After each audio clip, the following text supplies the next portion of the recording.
If your mind is empty, it is open to everything. In the beginner's mind, there are many possibilities. But in the expert's mind, there are a few.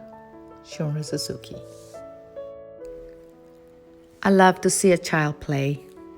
Their world is fresh and new and beautiful and full of wonder and excitement. Sadly, as we get older and get lost in the busyness of life, we lose the true instinct for what's raw and beautiful and awe-inspiring. So if there was a true fairy out there, my wish for her would be that her gift to each child in the world be a sense of wonder so indestructible that it would last a lifetime. But since that's not possible, then it's up to us to rekindle and at every moment our sense of wonder. Without mindfulness, most of us live on autopilot, doing the same things over and over and over again, creating habitual routines that become so monotonous. And then we have a meltdown because our life's so boring and we want a major change. The problem is not that those things are monotonous. The problems are the lenses that we're using to look at those things.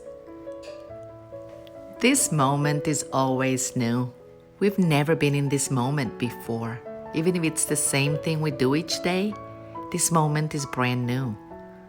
When we're living on autopilot, we cloud each moment with so many ideas and attitudes and desires that we limit ourselves or we box ourselves. And even though this is a brand new moment, we can't even see it that way. A beginner's mind invites us to peel away or drop all expectations and preconceived ideas and look at each moment, at each situation with curiosity and wonder. Now imagine looking at life, at everything that you're doing and others are doing and saying, not through your old lenses filled with opinions and judgments of good or bad, but through a new set of lenses, a new set of sparkly clean lenses filled with curiosity and wonder. There is a Zen story that I've always loved. It's good, bad, who knows? So there's a farmer who owned a horse and had a son, just one horse. And one day his horse ran away. The neighbors came to express their concern, and they said it was so bad and how was he going to work the fields? Then the farmer said, good, bad, who knows? A few days later, his horse came back and brought another horse with him. Now the neighbors were so excited and said, how lucky are you, and you're going to be able to do twice as much work. And the farmer replied, good, bad, who knows? But the next day, the farmer's son fell off the new horse and broke his leg. And the neighbors again were so concerned and they were just so worried. And the farmer said, good, bad, who knows? Soon the news came that a war broke out and all the young men were required to join the army. And the people in the village were so sad because they knew that many of the young men will never come back. But the farmer's son could not be drafted because of his broken leg. And the neighbors were so jealous. And they said, how lucky, you get to keep your only son. And the farmer replied, good, bad, who knows?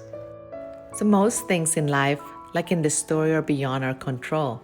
They're just events. It's life happening. There's nothing that we can do about these events sometimes except to remain with an open mind and with a who knows attitude as we're going through it. There is a great saying that says that when we change the way we look at things, those things we look at change. When we are used to living on autopilot, used to our own ways and ideas and even judgments, seeing life through a new set of lenses can feel challenging.